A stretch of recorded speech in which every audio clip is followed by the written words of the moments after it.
Muitas vezes nos perguntamos quais maravilhas podemos encontrar ao explorarmos o espaço. Que novas civilizações podemos encontrar? Que novos mundos descobriremos e que mistérios cósmicos poderíamos desvendar? Mas como seria a galáxia se a humanidade a explorar e a colonizar, mas nunca encontrar mais ninguém lá fora?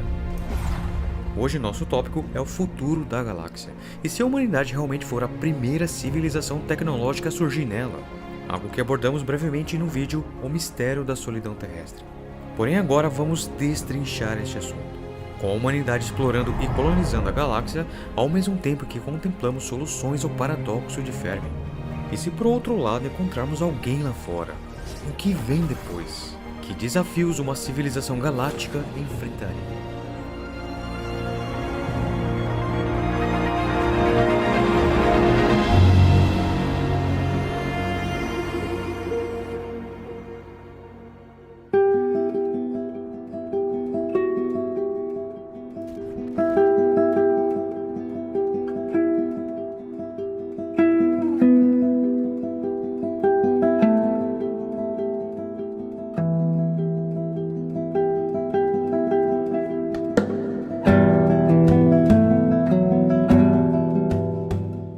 Olá e bem-vindos ao Expansão Astronauta, e hoje damos continuidade à nossa jornada ao tópico Paradoxo de Fermi, ou onde estão todas as outras civilizações do universo. No entanto, nosso tema principal para este vídeo não é bem o paradoxo em si, mas a expansão da humanidade em nossa própria galáxia Via Láctea. E se a humanidade for realmente a primeira civilização na galáxia? Essa é uma das soluções ao paradoxo, porém, quais seriam as suas implicações? E se este for o caso, e raciocinando aqui, hoje, com nossa atual tecnologia, já pensamos em colonizar Marte. Imagine daqui a 1000 ou 2000 anos como será. Existe a possibilidade de construirmos um império galáctico, ou seja, uma civilização galáctica. Algo que nenhum filme de ficção científica jamais conseguiu abordar por sua extrema complexidade e ramificações.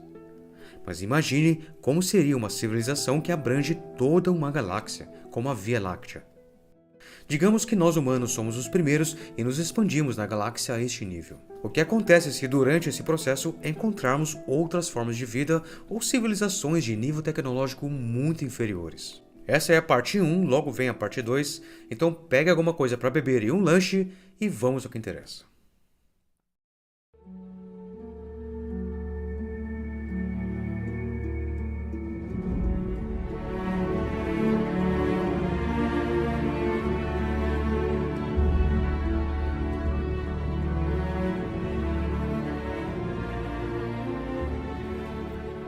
Para iniciarmos o vídeo, primeiro devemos discutir o paradoxo de Fermi. É claro que o paradoxo de Fermi tornou-se um tópico familiar para nós expansionistas, mas a discussão tende a se concentrar principalmente nas razões pelas quais as civilizações alienígenas não estão sendo avistadas por nós. O cerne do paradoxo de Fermi é que, simplesmente, parece peculiar que em um universo tão antigo e gigantesco como o nosso, possa estar ausente de outra forma de vida inteligente. Bem, isso parece paradoxal. Muitas soluções foram propostas para lidar com isso, e ao longo desta série vamos ver cada uma delas. No entanto, a maioria dessas hipóteses se concentra no porquê essas civilizações surgem com frequência no universo, mas não podem ser avistadas por nós porque são difíceis de ver ou deixaram de existir. Mas há uma alternativa simples já levantada por Carl Sagan, de que somos a primeira civilização tecnológica a surgir em nossa região do universo. Então, este será o nosso foco de hoje. Não tanto o raciocínio por detrás dessa solução, mas quais poderiam ser suas consequências.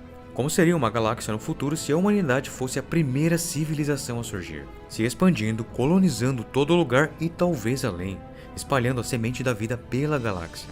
Particularmente, a noção de que podemos encontrar outras civilizações alienígenas que surgiram durante esse período de expansão. Da perspectiva do paradoxo de Fermi, esse tipo de cenário é possível sob o que é geralmente conhecido como a hipótese da Terra rara. A noção básica de que, embora existam bilhões de galáxias, cada uma hospedando bilhões de estrelas, resultando em bilhões e bilhões de planetas, as condições para o surgimento da vida nelas são extremamente raras. Isso geralmente é dividido na ideia de que a vida como a conhecemos pode ser ultra rara, que o caminho evolucionário para a inteligência e tecnologia pode ser ultra raro, ou que tais civilizações sobrevivendo para explorar e colonizar o universo é ultra raro. Mas nenhuma delas é exclusiva. Por exemplo, pode ser que o surgimento da vida aconteça em talvez apenas um em 1 milhão de planetas, deixando milhões de planetas solitários em nossa galáxia, não habitados ou que poderiam ser em algum momento, mas não são mais. Pensamos assim sobre Marte. Ainda assim, talvez o caminho evolucionário para a alta inteligência seja tão incomum, mas tão incomum, que apenas um em 1 milhão de planetas conseguiu até agora. Afinal de contas, em nossa própria amostragem, os dinossauros viveram por milhões de anos aqui na Terra sem muita inteligência, demorando cerca de 3,5 bilhões de anos desde o surgimento da primeira vida multicelular até a chegada dos primeiros humanos. A estabilidade do Sol em um sistema solar é um fator importante a ser considerado quando se procura por planetas habitáveis. Uma estrela instável, por exemplo, pode apresentar variações extremas em sua temperatura e afetar a habitabilidade de um planeta. Isso pode fazer com que a zona habitável do sistema solar se desloque ou para longe ou para mais perto, fazendo com que os planetas que antes estavam dentro da zona habitável se tornem ou muito quentes e secos, fervendo seus oceanos e retirando sua atmosfera, ou muito frios e inabitáveis, congelando-os com uma bola de gelo. O universo pode parecer velho, com quase 14 bilhões de anos, mas na real mal entrou na era estelar, período em que há uma grande atividade no universo, como a formação de estrelas, planetas e galáxias. Ou seja, as estrelas se formarão regularmente por pelo menos 1 trilhão de anos, segundo estimativas, e os átomos mais pesados necessários para planetas rochosos e bioquímica continuarão a se formar e se tornar mais comum com o passar do tempo.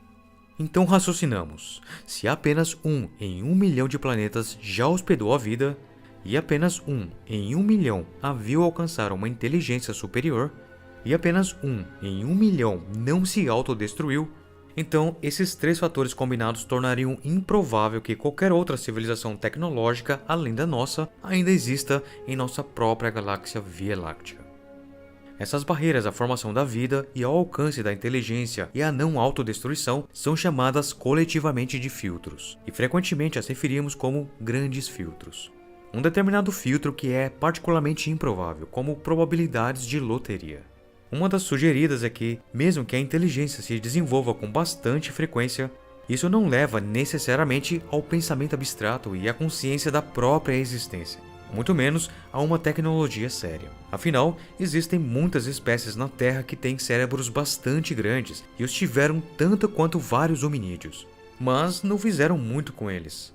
Mesmo dos hominídeos, a humanidade e seus primos ou predecessores há muito extintos como o Neandertal e o Homo erectus tinham cérebros bastante paralelos ao nosso por muitos milhares de anos. Sem fazer muito tecnologicamente, temos fogo há cerca de 1 milhão de anos, mas o uso do fogo para cerâmica metalúrgica é bastante recente.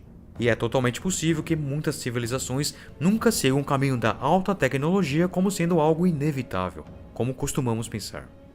De fato, temos muitos exemplos históricos, todos vindo de muito tempo depois que a nossa civilização já havia abraçado muita tecnologia e inovação, como a Roma Antiga, onde as novas tecnologias simplesmente não eram usadas, embora conhecessem seus benefícios e não duvidassem da eficácia da tecnologia, como aquedutos e sistemas de esgoto, utilizados em poucos locais. Nós que vivemos hoje em dia conhecemos muito bem as vantagens da tecnologia, mas também seus perigos. E ao contrário de nossos ancestrais, não precisamos nos preocupar particularmente em morrer jovens de doença, fome ou outras dificuldades se recusarmos a abraçar uma nova, como a inteligência artificial. Portanto, se uma civilização se recusaram a usar tecnologia benéfica, mesmo tendo que suportar essas dificuldades, pode ser plausível que alguns optem por evitar uma tecnologia nova, ou mesmo todo o progresso posterior por medo de consequências de usá-la, e raciocinar que as coisas estão boas o suficiente como estão. Esse medo representa um dos nossos 2 filtros restantes ao paradoxo de Fermi que a humanidade ainda não atingiu, de que podemos nos destruir antes de colonizar outros sistemas solares. A outra é que colonizar outros sistemas pode se tornar impossível, impraticável ou indesejável por algum motivo ainda não conhecido. Todos esses filtros se somam à hipótese geral da Terra rara para o paradoxo de Fermi, de que a galáxia parece ser um lugar vazio, não porque não podemos ver outras civilizações, mas porque simplesmente não há ninguém. Não tem nenhuma outra civilização. Ou o punhado que existe ainda estão presos em seu mundo natal, ou mesmo perto o suficiente para deixar alguma pegada óbvia para detectarmos.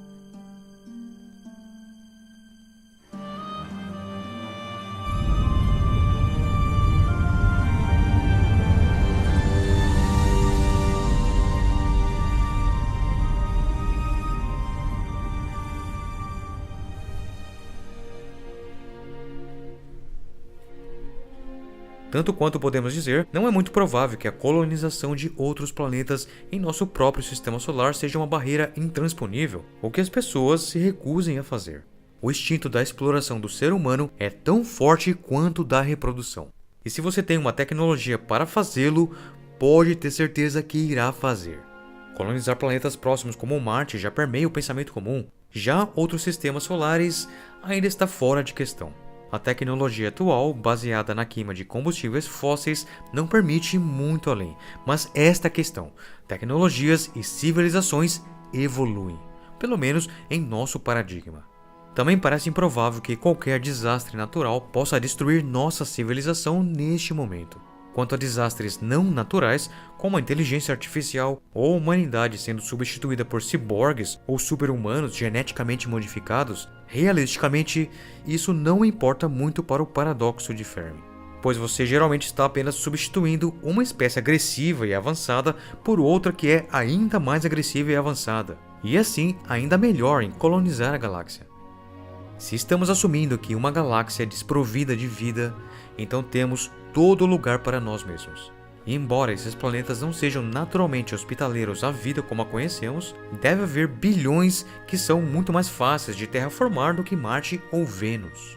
Alternativamente, se a galáxia não é desprovida de vida, apenas de civilizações tecnológicas, temos que decidir o que fazer com esses planetas habitados conforme a expansão acontece.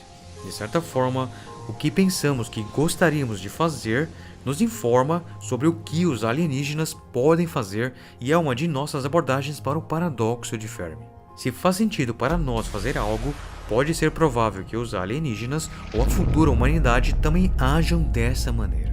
Claro, há limites para isso. Uma mente alienígena provavelmente demonstrará um comportamento alienígena. E vale lembrar que, embora nós mal possamos esperar para começar a explorar de verdade o cosmos, conhecer novas civilizações, aprender sobre elas e o que sabem sobre o universo, alguns de nossos próprios ancestrais não teriam compartilhado esse desejo inteiramente. Como nós, eles eram curiosos, uma característica que esperaríamos que qualquer civilização tecnológica compartilhasse. Mas naquela época, eles podem ter desejado encontrar novas civilizações para que pudessem pegar seus planetas e sacrificá-los ao Deus Sol em agradecimento. É muito provável que enviaremos sondas sofisticadas e automatizadas antes das ondas de colonização. Parece senso comum incluir nessas sondas uma capacidade de detectar planetas habitados para que não acabe acidentalmente terraformando um planeta em que outras criaturas já vivam. E aqui está o problema. À medida em que nos expandimos, possivelmente encontrando planetas habitados, mas não tecnológicos, obviamente ficaremos curiosos sobre eles. Também podemos decidir que precisamos protegê-los para que ninguém possa explorá-los ou adulterá-los. Mas a longo prazo, essa é uma política muito difícil de manter. Realisticamente, provavelmente impossível, já que estamos falando de muitos milhões de anos antes que qualquer civilização tecnológica possa surgir. É muito tempo para tentar manter qualquer coisa imutável. No entanto, é aqui que começamos a precisar falar sobre como humanidade é um termo provável de perder significado em relação a uma futura civilização galáctica. Aprimoramentos genéticos e a cibernética podem transformar o ser humano. Também a adaptação de humanos a outros planetas com gravidade, radiação, ciclos de dias e noites diferentes certamente irão impactar naturalmente na evolução e em mutações do corpo em gerações futuras, para melhor se adequar a um novo ambiente. Na série The Expanse, humanos nascidos no cinturão de asteroides após gerações são muito mais altos e possuem baixa tolerância à gravidade. A própria gravidade da Terra pode matá-los. Essa é a facção dos Belters, os nascidos no cinturão de asteroides. Eles mesmos não se consideram mais terráqueos. O que eu quero demonstrar aqui é que com o passar do tempo podemos facilmente ver um amplo espectro de divergência apenas dentro de um único sistema solar. Divergência não apenas de pensamento, mas também fisiologias. O tempo, em escala astronômica, é sempre difícil de colocar em perspectiva. É provavelmente por isso que tantos cenários de ficção científica ocorrem ou alguns séculos ou alguns milênios à frente no tempo. Mas imagine agora por um momento que a humanidade desencadeie sua primeira onda de naves coloniais no ano 2500 e que elas se movam para fora em uma esfera em expansão a cerca de 10% da velocidade da luz. Quando você está indo tão devagar, não ignora nenhum sistema que seja razoavelmente hospitaleiro em busca de mundos parecidos com o nosso. Então, no ano 3000, você já cobriu tudo a cerca de 50 anos-luz, ou 0,05% da Via Láctea. Uma partícula tão pequena que nem apareceria em um único pixel em um mapa galáctico. E no entanto, existem cerca de 2.000 estrelas neste volume. O suficiente para criar um império já superando a maioria dos impérios interestelares que vemos na ficção científica como Star Wars. E isso assumindo que eles estão apenas colonizando planetas, não construindo vários habitats espaciais que esperaríamos ver neste ponto. Por volta do ano de 3500 d.C., eles estão a 100 anos-luz e algo como 16.000 estrelas.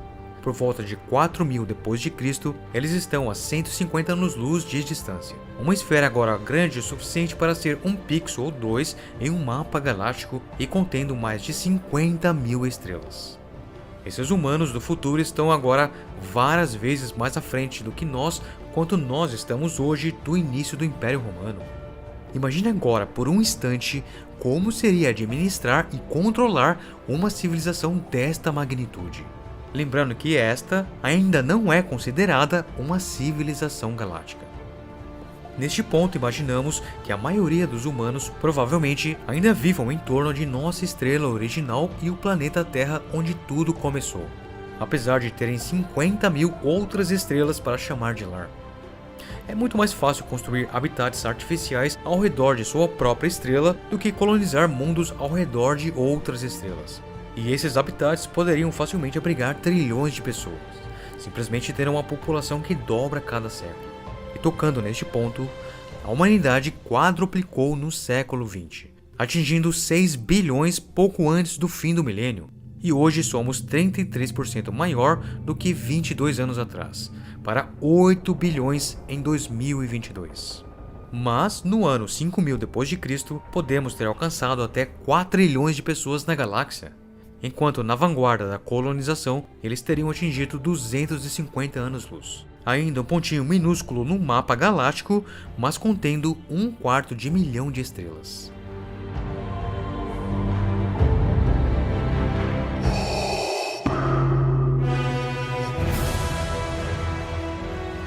Mas perto da Terra, as coisas já estão divergindo enormemente.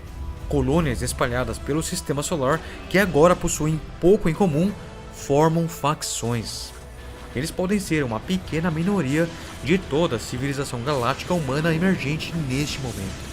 Mas cada uma dessas facções supera a humanidade do século XXI tanto em número quanto em tecnologia, e não mais vem o porquê de obedecer ordens humanas vindas da Terra. Aqueles humanos terrestres não entendem e não se importam com nossas necessidades. Não se importam com o nosso povo, se passamos fome ou não. Mas eu me importo. E assim nasce um líder político que pode provocar uma guerra galáctica no futuro.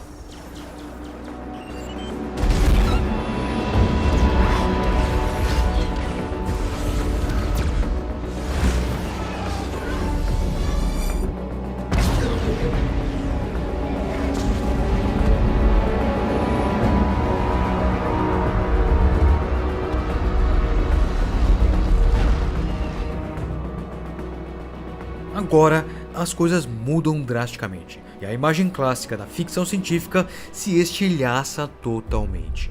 Em 5000 d.C., o nosso sistema solar finalmente atingiu o seu limite máximo de população. E as primeiras colônias provavelmente não querem mais o status de colônias, mas sim de civilizações independentes e autônomas. Onde séculos atrás havia necessidade de se manter em contato com a Terra e depender de recursos e suprimentos vindos de lá, agora essas novas civilizações, outrora colônias, começam a explorar e colonizar novos sistemas solares por conta própria, usando tecnologias avançadas de propulsão e terraformação. À medida que mais sistemas solares são colonizados, essas novas civilizações começam a interagir entre si independente da Terra, compartilhando ideias, tecnologias e recursos. Uma rede de civilizações interconectadas se forma, criando uma verdadeira galáxia de vida, cultura, diversidade e complexidade cada vez maiores do que se poderia imaginar. Mas, apesar dessa interconexão, as civilizações humanas continuam a divergir em suas filosofias, crenças e modos de vida. Algumas podem optar por se tornar puramente cibernéticas, abandonando completamente seus corpos físicos, enquanto outras podem se concentrar em formas de vida biológica avançada, aprimorando a genética e a capacidade de adaptação a ambientes hostis.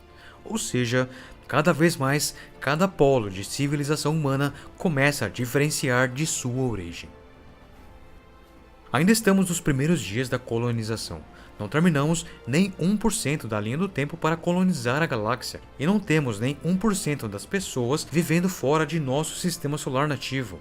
E, no entanto, já vemos uma divergência inevitável, com incontáveis facções ao redor do nosso Sol, esperando para se ramificar ainda mais, e 1/4 de milhão de civilizações jovens começando a crescer e a se ramificar para envolver seu próprio Sol e se espalhar para novos, mesmo que, com toda a probabilidade, vastas armadas de naves coloniais lançadas da Terra continuem avançando. E neste ponto, você ainda não é nada parecido com uma civilização galáctica, e já enfrenta uma enorme divergência que qualquer conceito como uma civilização unificada é quase impossível. E no entanto, apenas começamos a explorar os cenários e desafios para uma humanidade que abrange toda a galáxia. Na parte 2 continuamos essa história. Tentar entender o quão grande é a galáxia é muito difícil, e acho que é o que prejudica muito a ficção científica nos filmes que tentam pintar um retrato das civilizações interestelares de nossa galáxia. Eles não estão absorvendo a escala absoluta das coisas e as implicações do que isto realmente significa para as civilizações. A única adaptação que vi até hoje que tenta fazer exatamente isto que discutimos aqui é a série Foundation, baseada nos livros de Isaac Asimov, o pai da ficção científica, que dispensa comentários. Então, se você gostou deste episódio, curta e compartilhe com outras pessoas. E para receber alertas quando este e novos episódios forem lançados, se inscreva no canal. Um grande abraço e um ótimo fim de semana.